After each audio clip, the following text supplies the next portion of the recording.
Tonight we wander through the sugar-dusted, soot-stained streets of Victorian Britain, where candy was cheap, bread was questionable, and junk food quietly sharpened its scythe. The night opens with the damp breath of coal smoke, curling low through the narrow alleys of Victorian London. It is not an elegant fog, not the kind poets write about with misty eyes and broken hearts, but a heavier, grimier cousin. Ash settling on rooftops, soot clinging to your throat, and the faint metallic taste of industry in the air. You walk slowly, not because you must, but because the city makes haste feel foolish. Horses pull carts over cobblestones, their hooves a sleepy metronome, and gas lamps glow like weary suns along the street, each flame wobbling in its glass prison. You probably won't make it through this day awake. Before we wander further, if you enjoy strolling through history at this glacial pace, you might like and subscribe to this channel. It is painless, free, and, unlike a Victorian penny bun, will not come with traces of sawdust. And if you wish, comment below with your location and the time where you are. Imagine all of us scattered across the world. Modern houses glowing with screens instead of lamps, stitched together like a quilt, or perhaps like the patchwork aprons of the factory girls you're about to meet. Now let's ease into tonight's journey. The year is somewhere in the middle of the 19th century. Factories hum like restless giants, and the streets, though wide awake, feel exhausted. You pass a bakery, or at least it calls itself a bakery. The bread in the window is chalk white, unnaturally pale, almost luminous in the gaslight. This is your first brush with Victorian junk food. Bread so adulterated with chalk, alum, and even plaster of Paris that it crunches oddly when bitten. Strangely enough, people often preferred it that way. The whiter the loaf, the more refined it seemed, as though the baker had sprinkled a little aristocracy into the flour. Here is the first fact for tonight.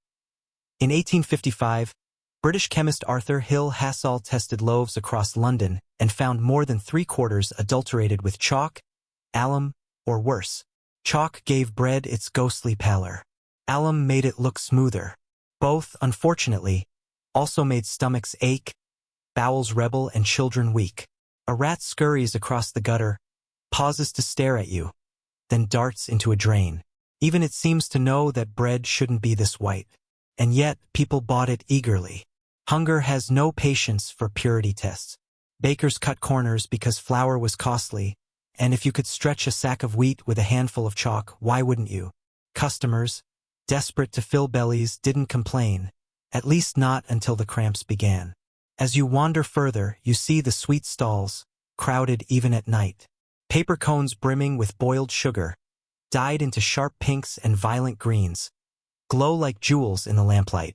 Children cluster around them, grubby coins clutched in small fists, eyes wide with anticipation. Sugar, once a luxury for kings, is now cheap enough for urchins. But the dyes, here lies the trick. Bright green, that would be copper arsenite. A lovely shade, perfect for boiled sweets, and incidentally poisonous enough to fell a rat. Red lozenges, mercury sulfide did the trick. Yellow drops, lead chromate, luminous and cheerfully lethal. Obscure tidbit. Some Victorian sweetmakers proudly advertised their candies as brilliantly hued with the finest mineral powders, as if death itself were a respectable ingredient. You pass a boy with a sticky green tongue, clutching his stomach and looking faintly ill. His mother scolds him for eating too much, though you know the poison isn't in the overeating but in the ingredients. Historians still debate whether people truly believed the colors were harmless, or if they simply preferred not to know. You turn the corner into a narrow alley, where laundry drips from ropes overhead. The water is gray, flecked with ash. A washerwoman, arms red and raw, glances at you as she beats linen against a stone. She doesn't smile, but she doesn't frown either. This is London. Expressions are too costly to be wasted. A horse cart rumbles past, stacked high with barrels marked simply treacle. It sloshes as it goes. Cheap, thick, molasses-like treacle was poured into everything from gingerbread to beer. Sweet, sticky, filling if it didn't ferment first and turn sour in the barrel. You catch a whiff. Sharp, bitter, almost metallic. And there you are in the heart of the Victorian food revolution. Not gourmet cuisine, not fine dining, but cheap, questionable fuel for millions of bodies moving through an industrial age. Bread that isn't bread, candy that isn't food, treacle that turns on you when you aren't looking. A city feasting itself slowly into weakness. The bell of St. Paul's tolls in the distance, low and heavy, as if marking the passing not of hours but of health. You walk on. The street narrows. The fog thickens. A single gas lamp flickers, then steadies. London, sleepless, keeps feeding itself, one crumb of chalk and arsenic at a time. You find yourself drifting toward the markets, those sprawling arteries where the city pumps its food into the bellies of the poor. Morning has not yet broken, but already, traders shout into the mist, hawking their goods with voices hoarse from smoke and habit. The smells tangle in the air. Fresh fish, or at least yesterday's fish pretending to be fresh. Sweet buns, suspiciously pale. Coffee, burnt and bitter.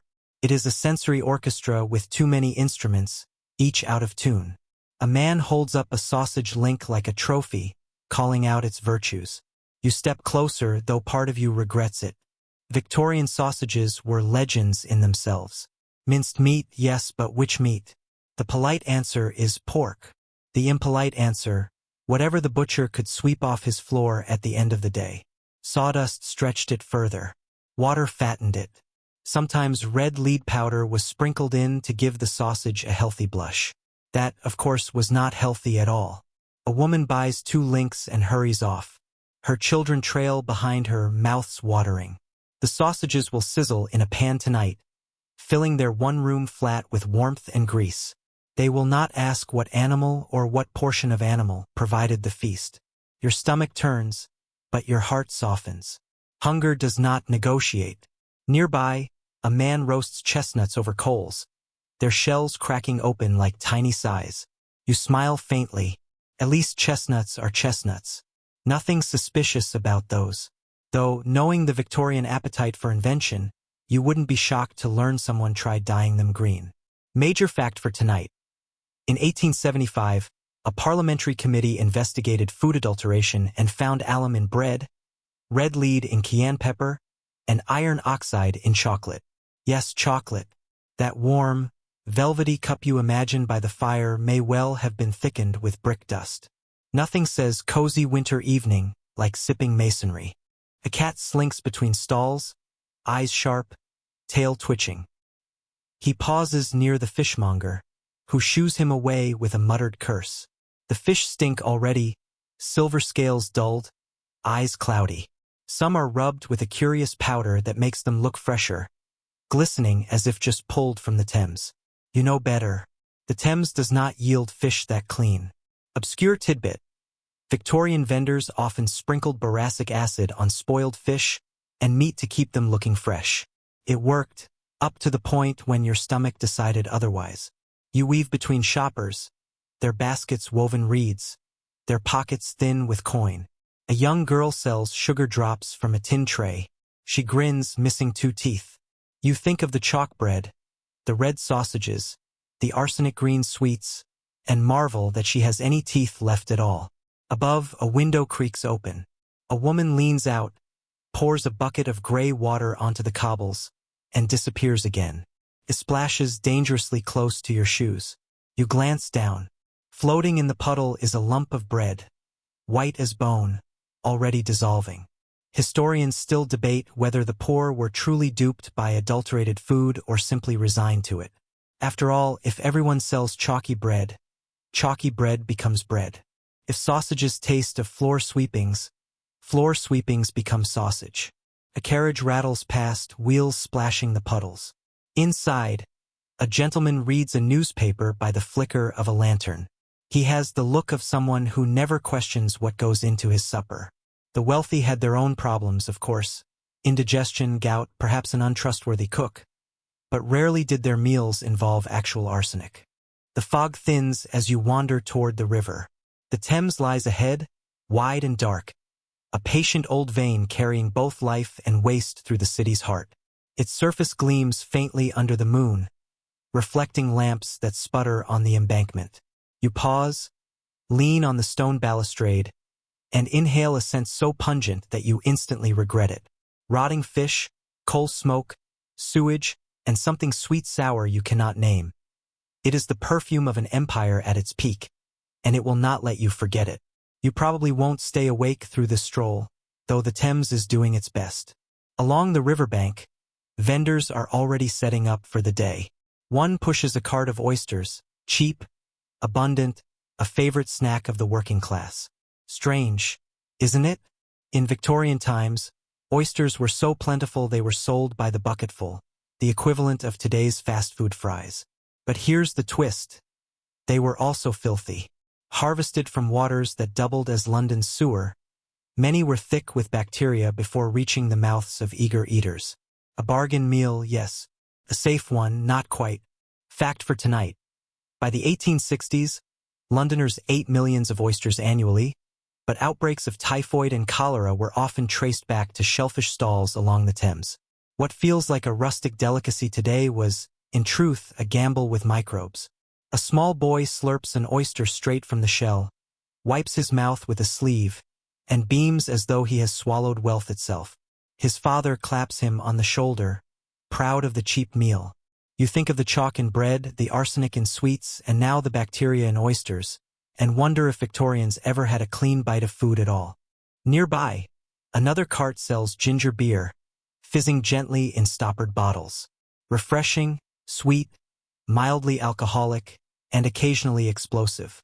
The fermentation was difficult to control, and bottles sometimes burst in storage, like tiny cannonballs of sugar and yeast.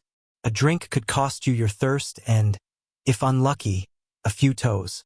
Obscure tidbit. The Victorians called the sound of ginger beer bottles popping in basements the devil's orchestra. Imagine trying to sleep, only to hear muffled bangs from your pantry all night. You turn and walk along the water. The fog clears enough to reveal warehouses stacked high with sacks of flour, barrels of sugar, crates of spices. Exotic goods from across the empire, India, the West Indies, the Americas, all flowing into London's hungry mouth. Seems impressive, a sign of abundance. But abundance without oversight breeds carelessness.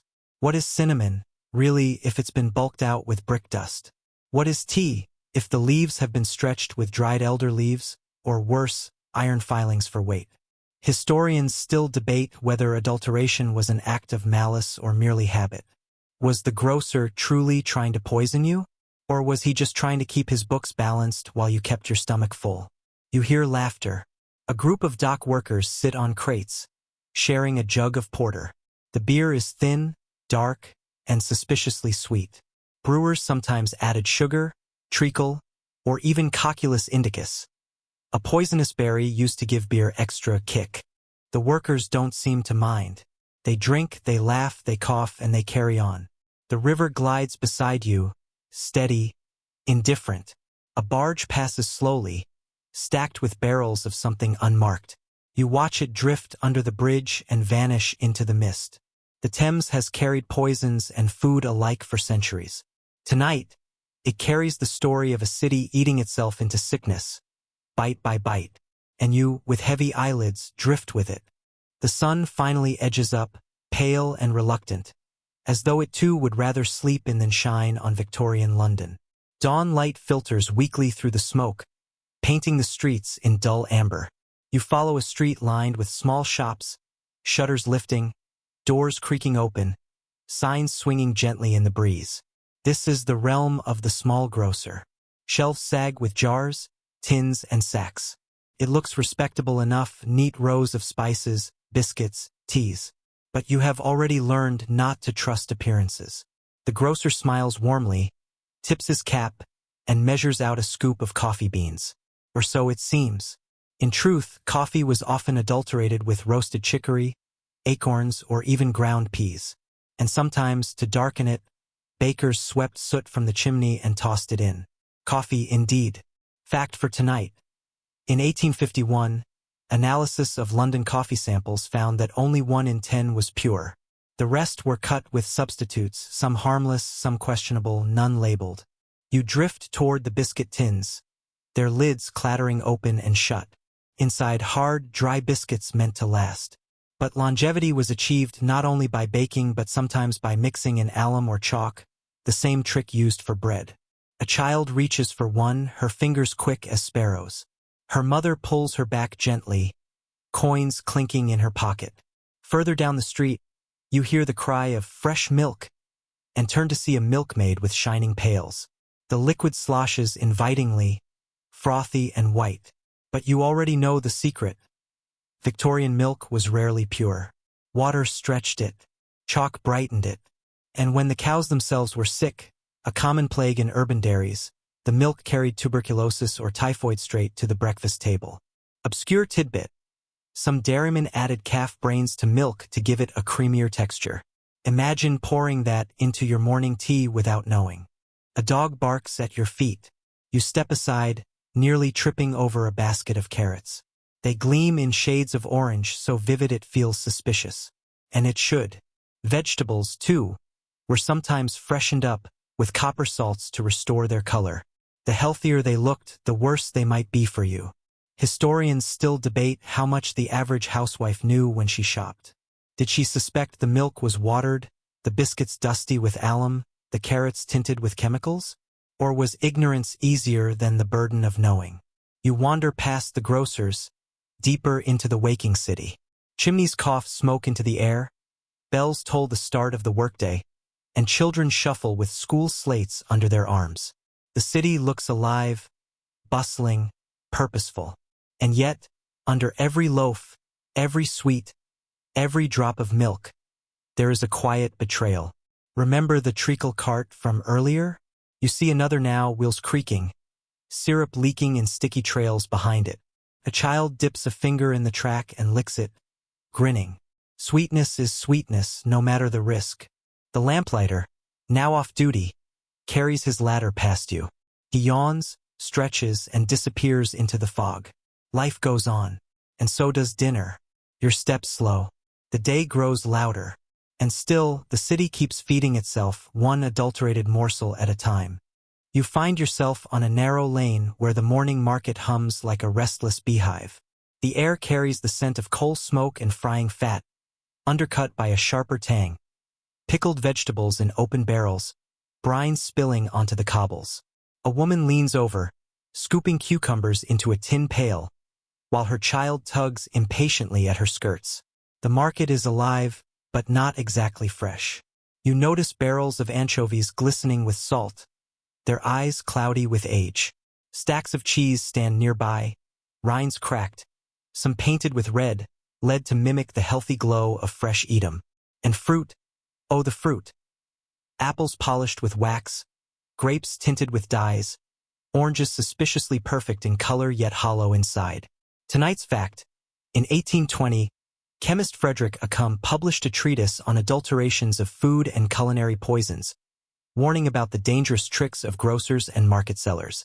His book exposed practices like lead in cheese and copper sulfate on fruit. He was right, of course, but instead of being thanked, he was hounded out of London for daring to spoil the appetite of the city. A vendor waves at you, holding out a slice of cake thick with currants. It looks rich, heavy, satisfying. You hesitate. Currants, too, were sometimes coated with black lead powder to make them appear plumper and darker. Bite into one, and you might be enjoying dessert with a side of slow poisoning. From the corner of the square comes a sharper sound, the crack of a whip. A costermonger urges his donkey forward, cart piled high with fish. Their scales shimmer faintly, but closer inspection shows them painted, literally painted, with Prussian blue and copper salts to restore their luster.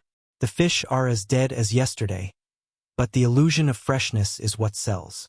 You pause by a stall selling vinegar. The bottle catches your eye, glass shining in the weak sun. Yet this too is treacherous. Vinegar was often made not from proper fermentation but from sulfuric acid, diluted and disguised. Strong, sharp, lasting longer than the real thing, and strong enough in large amounts to erode more than just your salad leaves.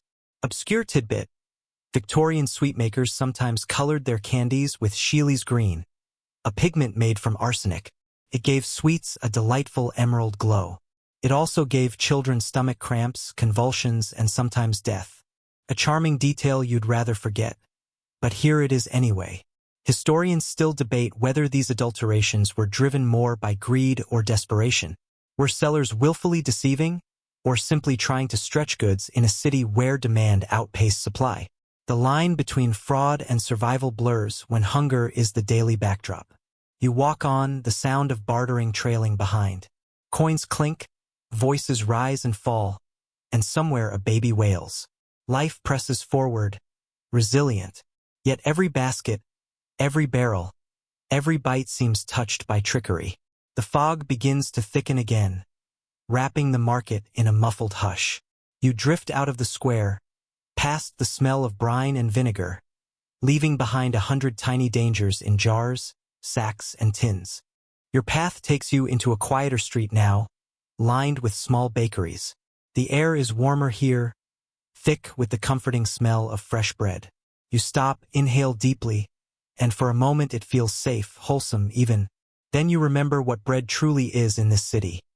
Flour stretched with chalk, whitened with alum, stiffened with plaster of Paris. Comfort, perhaps, but not honesty. You peer into one bakery window. Loaves sit in neat rows, crusts golden, almost glowing. A baker steps outside, flour dusting his apron. He tips his hat to a customer, his smile warm. It feels disarming, almost cruel, to know that this smiling man's bread may be slowly sickening his neighbors. Fact for tonight. Tests conducted in the mid-19th century found that more than half the bread sold in London contained alum, a substance meant to make it whiter and firmer. Consumed daily, it caused stomach pain, constipation, and long-term weakness. White bread was a sign of refinement, literally of being refined, and people paid dearly for that illusion. Inside, you notice a young apprentice pounding dough with a wooden paddle. His movements are steady, rhythmic, hypnotic.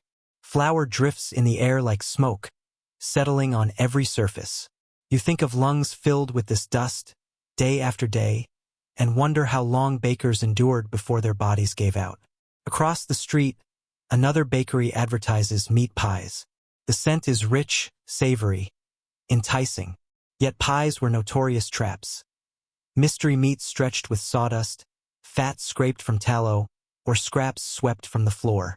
If you were lucky, you got beef. If unlucky, something less noble. Obscure tidbit. Reports from the period suggest that dead cats and dogs occasionally found their way into pie shops, though whether this was fact or slander remains uncertain. Still, the joke was common enough that four-legged pie became a sly warning among customers. You hear laughter. A group of children skip past, each holding a penny bun. They bite eagerly, crumbs scattering, lips sticky with syrup. It looks sweet, harmless. Yet penny buns were sometimes glazed with poisonous red dyes to make them shine more temptingly in the shop window. Historians still debate whether most customers truly knew about these dangers. Did they accept them as unavoidable risks, or did they cling to ignorance for the sake of enjoying their bread in peace? The bells of a nearby church toll noon. You lean against a wall, weary already from the weight of small deceits. The city is hungry, endlessly hungry, and the bakers feed it, one adulterated loaf at a time. The smell of bread lingers as you move on, fading behind you like a bittersweet lullaby. The afternoon grows heavy now, the London haze dimming to a thick gray veil. You wander into a district lined with small taverns and gin shops, their painted signs swaying faintly in the breeze. The smell here is different.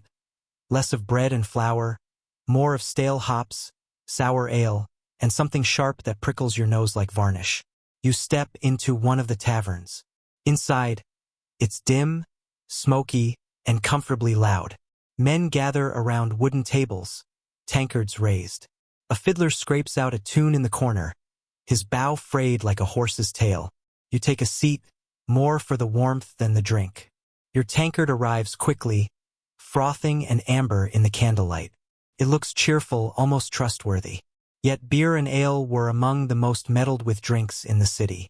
To make weak batches taste stronger, brewers sometimes added strychnine or tobacco juice. To keep the color rich, they used burnt sugar or even iron filings. The froth itself could be coaxed with soap shavings. Cheers. Fact: by the 1850s, beer doctoring had become so notorious that Parliament investigated. The Lancet Medical Journal tested samples and found shocking concoctions: sulfuric acid to sour beer, salt to give the illusion of body, and, disturbingly, Cocculus indicus, a poisonous berry, to add bitterness. Drinkers weren't getting drunk on hops. They were getting dizzy on toxins. At another table, you overhear a man boasting of his homebrew, claiming it would put hair on a baby's chest. His friends laugh. You notice their teeth yellow and worn. Whether from beer, tobacco, or the sugary sweets they chew between drinks, the signs of a hard diet are written in their mouths. Obscure tidbit: some taverns in poorer quarters sold swipes, a thin ale brewed from reused grains. To give it kick, they stirred in chili peppers or a hint of turpentine. A fiery drink, but hardly one to recommend. Historians still debate whether ordinary drinkers noticed these adulterations. Did they taste the soap, the iron, the strange bitterness of cocculus? Or did they simply shrug, grateful for anything that dulled the edge of daily life? The fiddler plays on, and the crowd grows rowdier, their laughter echoing off the low ceiling. You take another sip, hesitant, but oddly comforted. Even if your drink is half poison, it's poison shared, poison that brings together a crowd desperate for warmth and relief. When you step outside again, the air feels fresher, if only slightly. Your head is light, your feet unsteady. The street glistens faintly, as if the cobblestones themselves have had a sip too many. You steady yourself and move on. The street narrows until you find yourself in a row of sweet shops and confectioners. Bright displays glow through the windows, candied fruits glistening like jewels, striped sticks of rock candy, and little glass jars filled with sugared almonds. The sight alone is enough to tug you back to childhood, when color meant wonder, not chemical hazard. A boy presses his nose to one window, his eyes wide. The shopkeeper, a woman with cheeks pink as her bonnet ribbons, gestures him inside.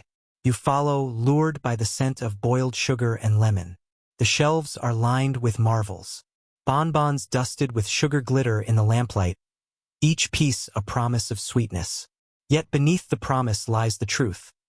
Many of these delights were colored with copper arsenite, mercury, and red lead.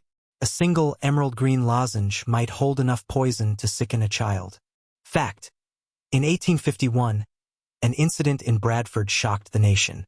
A batch of peppermint lozenges, meant for children, was accidentally mixed with arsenic instead of harmless filler. 17 people died, and more than 200 fell violently ill. The tragedy forced Victorian Britain to admit just how dangerous its sweet tooth had become. A girl in the shop holds a stick of bright red candy. Her fingers are sticky, her smile wide. You can almost taste the sugar yourself. Sharp, crystalline, melting fast. But that red shine may come from vermilion, a mercury compound.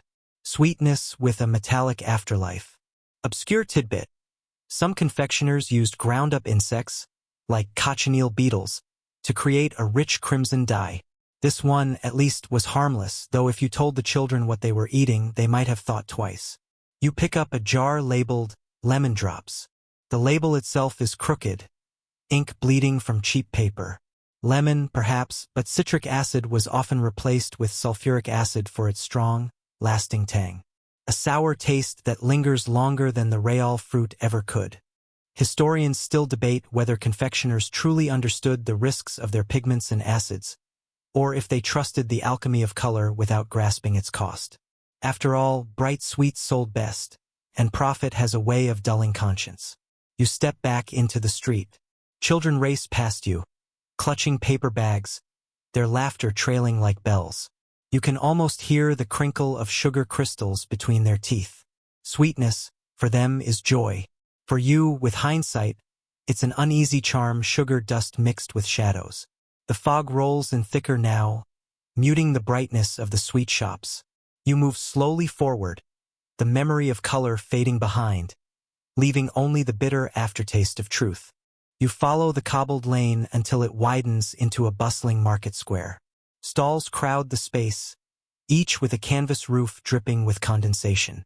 The air carries an orchestra of smells. Salted fish, fresh onions, sawdust, and something faintly metallic. A hawker waves you closer to a stall piled high with pickles, the jars gleaming like gemstones in the gray light. Cucumbers, onions, cauliflower, all preserved in liquid so sharp it stings your nose. The vendor grins, proud of his stock, tapping one jar with a spoon as though to prove its resilience. Pickles were a poor man's insurance policy. Vegetables that should have spoiled months ago could instead be eaten long into winter. But here's the trick. The vinegar was often faked. Instead of wine or apple vinegar, many producers used sulfuric acid mixed with water, powerful enough to preserve but risky enough to burn. Fact: the rise of industrial vinegar production in the 19th century brought with it a troubling shortcut. Chemists discovered they could stretch vinegar by diluting it heavily, then refreshing its strength with acid. Entire barrels could be made for a fraction of the cost. Customers had no clue they were spooning chemistry onto their cabbage. You watch as a woman buys a jar, smiling, her child tugging her shawl. She hands over a penny and walks away, humming. One day, perhaps, she'll serve it beside a hunk of bread, the sour bite sparking against her teeth. She will feel the sharpness as flavor, not as warning. Obscure tidbit: some Victorian pickle makers liked to tint their jars with bright green dye, again, arsenic-laden copper compounds. A pickle, but one that glowed with unnatural cheer, as if to say, "Trust me, I'm alive." Historians still debate whether the average Victorian consumer cared about these risks or whether the tang of pickles was too welcome in a diet of grey bread and salted meat to be questioned. When your meals lack variety, even a dangerous splash of flavor feels worth it. You move along the row, the jar's glass catching the dull sun, glittering briefly like stained glass in a cathedral of hunger. Just beyond the market, the smell changes again, this time heavier, sweeter, cloying. A baker's oven steams at the corner, its heat pushing into the street like a sigh. Loaves of bread are stacked in pyramids, their crusts pale, some dusted with an unervingly bright white flour. Bread was the backbone of the Victorian diet. For many families, it accounted for more than half of their daily calories. Cheap, filling, easy to carry. It was food, comfort, and necessity all in one. But bread, like everything else, was not safe.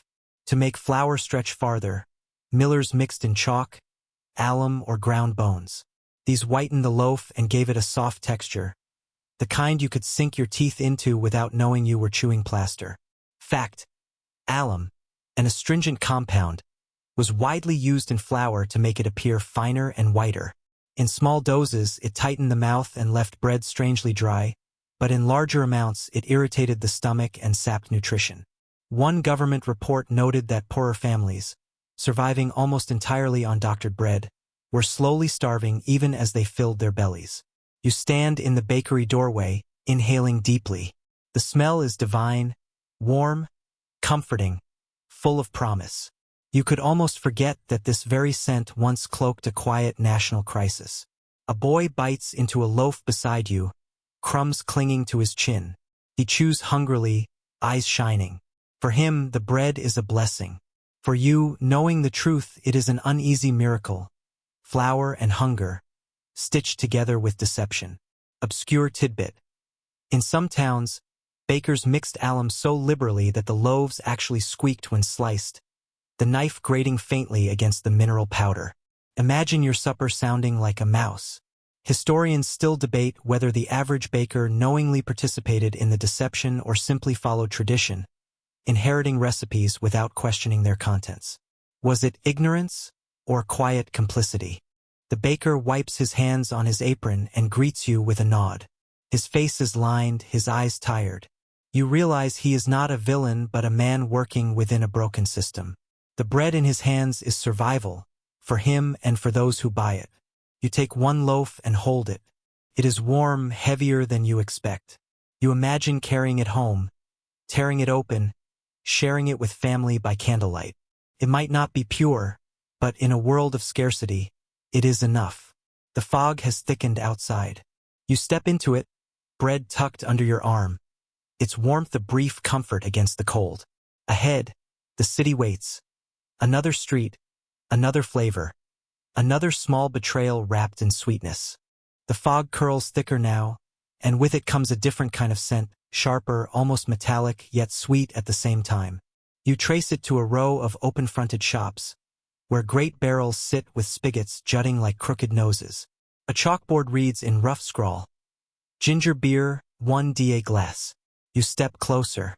The air fizzes faintly, the barrels alive with tiny pops and murmurs, as if each drink is whispering a promise of refreshment. Children crowd the stall, cups sloshing, laughter tangled with hiccups. For a moment it looks harmless, wholesome even. Ginger beer was the Victorian soft drink. Spicy, sweet, with just enough bite to feel grown-up but safe for the young. Except, of course, it wasn't always. To cut corners, some brewers flavored their drinks with red or yellow lead salts, cheap pigments meant to imitate the glow of real ginger or saffron. The same bright color that pleased the eye could silently corrode the body. Fact: in 1855, a mass poisoning in England was traced to ginger beer contaminated with lead. Dozens fell ill, some fatally. The culprit was not just careless brewing but the very vessels themselves. The glazes on earthenware jars leach toxins into every swallow. You take a sip in your imagination. At first, the drink tingles, the spice, the fizz, the sweetness. But then comes a dull heaviness, a weight that lingers long after the flavor fades. You hand back the glass, grateful it was only a dream taste. Obscure tidbit: some street vendors in London would recycle corks from old bottles, smoothing and reshaping them before hammering them back into new ones. It was a thrifty habit, but also a perfect way to introduce mold, bacteria, or worse into the bubbly brew. Historians still debate whether the popularity of ginger beer was fueled more by its flavor or by its mild alcohol content, which, though technically soft, often reached levels that today would raise eyebrows. Was it a children's treat or a sly social lubricant? You watch the children run off, sticky cups in hand, their faces glowing with sugar and spice. The vendor winks at you. "Another?" he asks. You decline, and the fog swallows you once more. The city grows louder as you follow the next lane. Bells ring, carts rattle, boots slap the stone. Then the sweet smell returns. Cloying, floral, unnatural. You look up and see a sign painted in bold letters. Confectioner. Inside, the shop is a kaleidoscope. Glass jars sparkle with hard candies like jewels. Pastilles and pastel shades. Sugar drops so bright they almost glow. Sticks of striped peppermint standing like tiny barber poles in their jar. It is dazzling, a rainbow captured and sold by the ounce. Children press their noses to the glass. Adults linger too, pretending to browse, secretly buying their own treats. For many, this was the rare indulgence. A penny's worth of escape from gray bread and bitter beer. But the colors, oh, the colors. They were the danger. To make sweets shine with appeal, confectioners turned to chemical dyes. Bright red came from lead oxide, green from arsenic, yellow from lead chromate. The brighter the candy, the more poisonous it tended to be. Fact: in 1858, the Bradford sweets poisoning scandal killed 21 people and sickened more than 200. A batch of peppermint lozenges was accidentally mixed with arsenic instead of harmless filler. Customers thought they were buying a cheap sweet. What they received was enough poison to fell a village. The jars before you gleam with the same dangerous brilliance. A child buys a single green lozenge, holds it up to the light like a gemstone, then pops it into his mouth with glee. His mother smiles. Neither suspects. Obscure tidbit: some candy makers would dust their sweets with powdered plaster to keep them from sticking, giving them a soft matte finish. It was like eating chalk disguised as sugar. Historians still debate how much the average confectioner understood of the dangers. Were they innocent tradesmen dazzled by new science, or cynical sellers who knew the risks and shrugged? The truth may be, as ever, somewhere sticky in between. You step back onto the street, the smell of sugar chasing you. The air feels heavier now, the fog tinted by the ghostly colors of the candies. The sweetness lingers, but it carries unease with it, like a lullaby sung just a little too loudly. The bells have quieted, and in their place you hear the low hum of voices clustered around a narrow alley. A painted sign sways overhead. Pie shop. The word alone has weight, as if it carries centuries of comfort baked into pastry. You step inside. The shop is dim, the air heavy with the smell of lard and stewed meat. Pies line the counter, some small enough to hold in your hand, others great round slabs cut into uneven wedges. Steam curls from a few that are fresh. The rest sit cooling or rather hardening in their tins. First, it feels safe. What harm could a pie do? You take in the flour-dusted shelves, the glass shaker of pepper at the ready. But then the details creep in. A faint sour note in the meat, a crust a little too gray, fillings bulked with mysterious powders that stretch scant scraps into something sellable. Fact: Victorian meat pies were infamous for adulteration. Bakers mixed in stale bread, sawdust, even ground bones to give the illusion of fullness. And when meat was scarce, cats and dogs occasionally found their way into the filling, minced so finely that the customer would never notice, until perhaps a collar tag slipped through. The pie before you looks sturdy, the crust golden in the low light. You cut in, imaginary fork in hand, and find the filling suspiciously vague. Something stringy, something bland. You decide not to press too hard. Obscure tidbit. Some bakers used alum, a chemical powder, to make flour look whiter and fresher than it was. The whiter the bread or crust, the more refined it seemed. But alum also caused digestive troubles and, in high doses, poisoning. Still, no one wanted a dingy-looking loaf.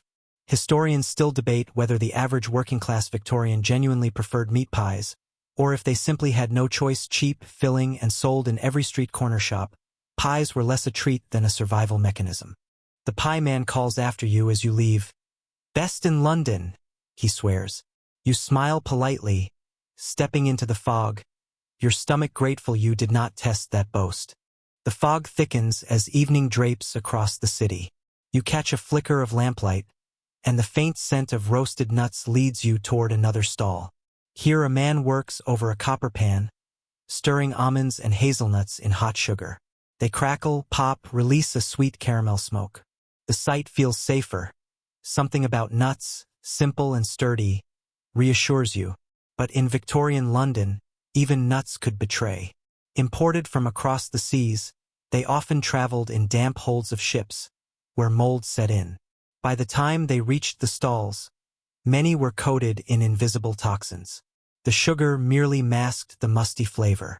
Fact: records show that nuts sold in street markets were sometimes dusted with poisonous red lead powder to brighten their shells, making them look fresher than they were. The practice turned casual snacking into a hidden gamble. You watch as a young girl buys a cone of sugar almonds, wrapped in newsprint. She licks the sugar first, saving the nut for last. Her smile is radiant, innocent. The vendor beams too, coins clinking in his pocket. Nobody suspects the garnish of danger clinging unseen to every bite. Obscure tidbit. Roasted chestnuts, the iconic Victorian winter snack, were sometimes plumped up by soaking them in water mixed with chalk.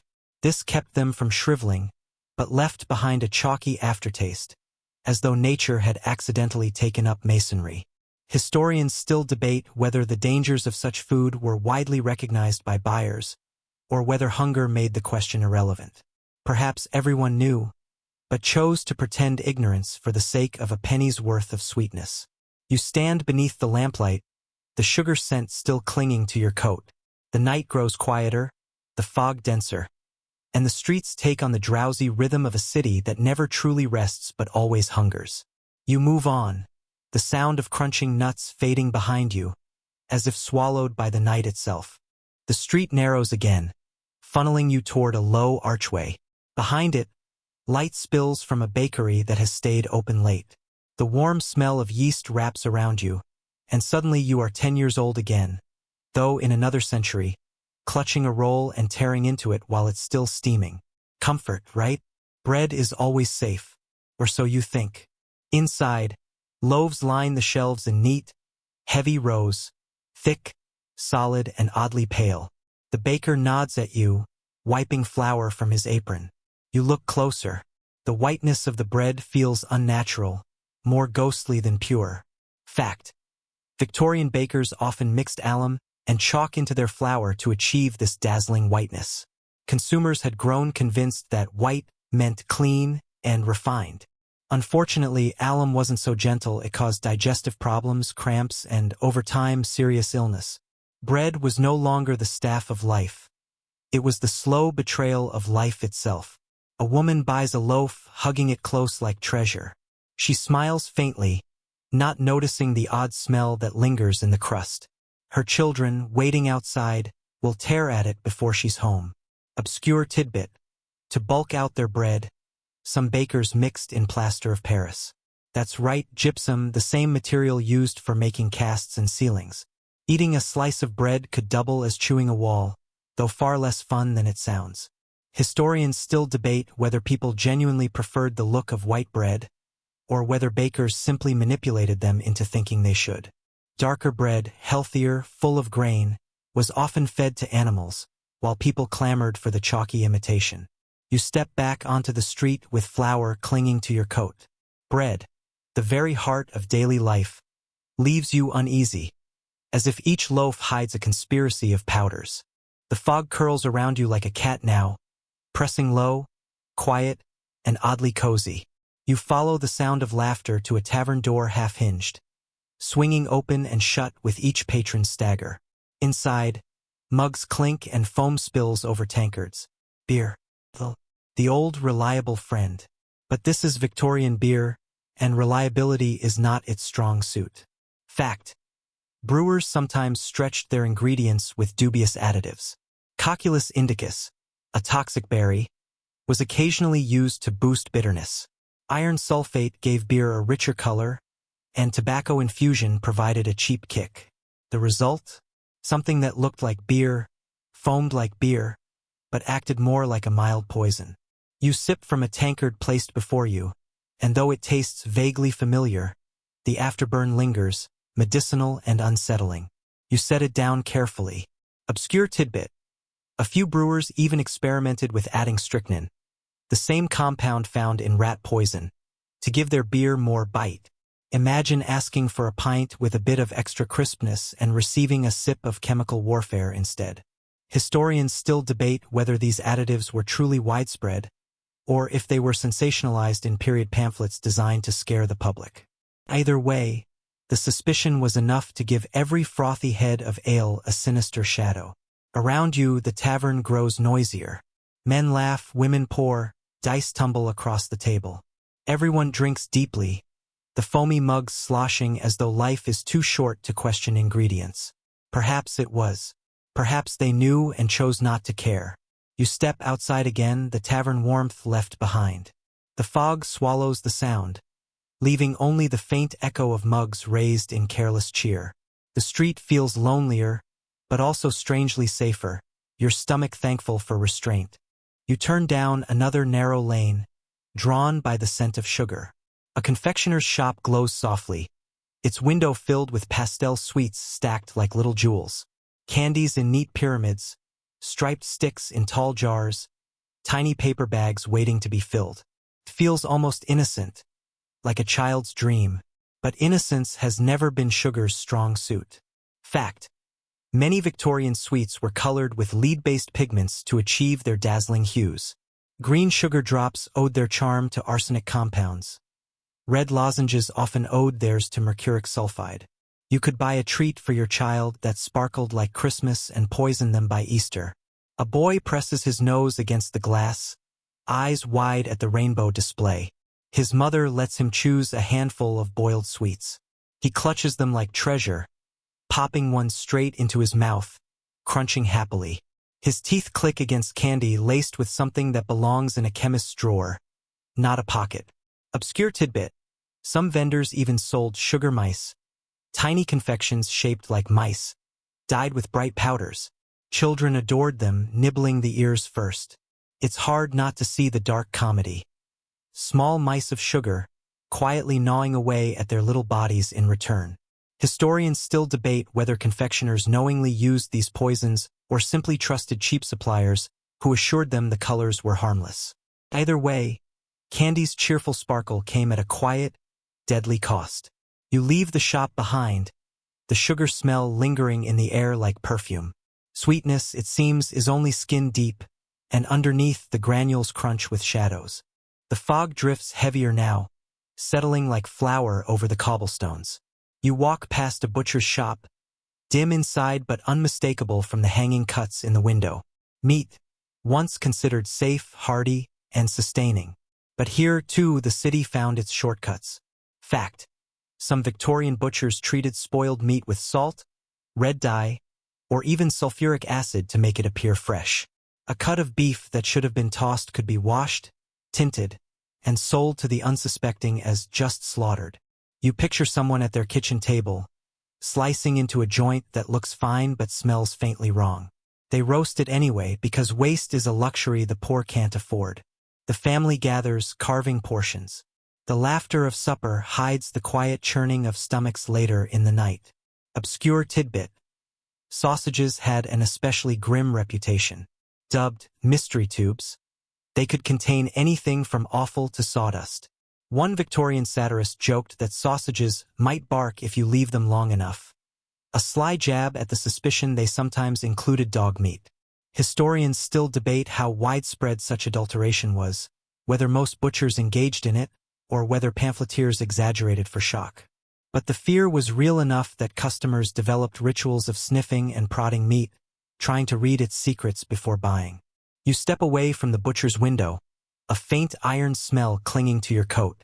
Bread wasn't safe, sweets weren't safe, and now even the roast on Sunday's table carried secrets. The city whispers to you: if it looks good, question it. If it smells fine, doubt it. And if it tastes perfect, well, perhaps it's just very well disguised. You pass a row of taverns now, their wooden signs swinging lazily in the fog. Laughter seeps out with the warm glow of firelight, along with the unmistakable scent of ale. Seems inviting, a place to sit, to sip, to forget. But even drink was no safe escape. Fact: Victorian brewers were notorious for stretching their beer with odd ingredients. Some used tobacco to add bitterness, others used strychnine in small doses to give a stimulating kick. A pint could be less about hops and more about a delicate cocktail of things no doctor would recommend. You hear a cheer as a man slams down his mug, foam dribbling down his beard. He wipes his mouth and laughs, none the wiser that the pleasant dizziness in his head is part barley, part quiet poison. Obscure tidbit: gin, which had already earned its reputation as the ruin of the poor in the 18th century, lingered on in the 19th. Some gin palaces sold versions so watered down they were nicknamed Blue Ruin, tinted with copper sulfate to fake clarity. Imagine ordering a drink and getting a chemistry experiment in a glass. Historians still debate whether brewers truly intended harm or whether they simply followed a cheap but effective formula inherited from apprenticeships. Either way, ale was less the drink of merrymaking and more the rolling of dice. You step past the tavern, the clink of mugs echoing behind you. Food, drink, sweets, all shadows of themselves. You begin to wonder if anything in this city is truly what it seems. The streets grow quieter now. Gas lamps hiss faintly, their light swallowed by fog. A milk cart creaks slowly past, the horse's hooves muffled on damp stone. The city exhales, heavy with the residue of bread dust, sugar crystals, and bitter pints. Fact: even milk, the one drink children were supposed to trust, was often stretched with water and whitened with chalk or plaster. It nourished in name only. The smallest and weakest suffered most. Infants fed milk that contained almost no nutrition, sometimes carrying bacteria instead of comfort. Obscure tidbit: a few vendors even mixed in sheep's brains, beaten until frothy, to mimic the rich cream that floated on fresh milk. A grotesque trick, hidden beneath the innocent label of pure. Historians still debate how much the public knew, how much they suspected, and how much they preferred to look away. After all, suspicion only makes the hunger worse. The cart rolls on, fading into mist, and you find yourself standing still, listening. The quiet thrum of a city that looks full but feels hollow. A place where progress walked hand in hand with poison, where sweetness carried bitterness, and where survival often meant ignoring what you didn't want to know. And now the story softens. The night is deep now, and the streets lie empty. Fog drapes the rooftops like blankets. You walk more slowly, your steps softened by the hush of cobblestones.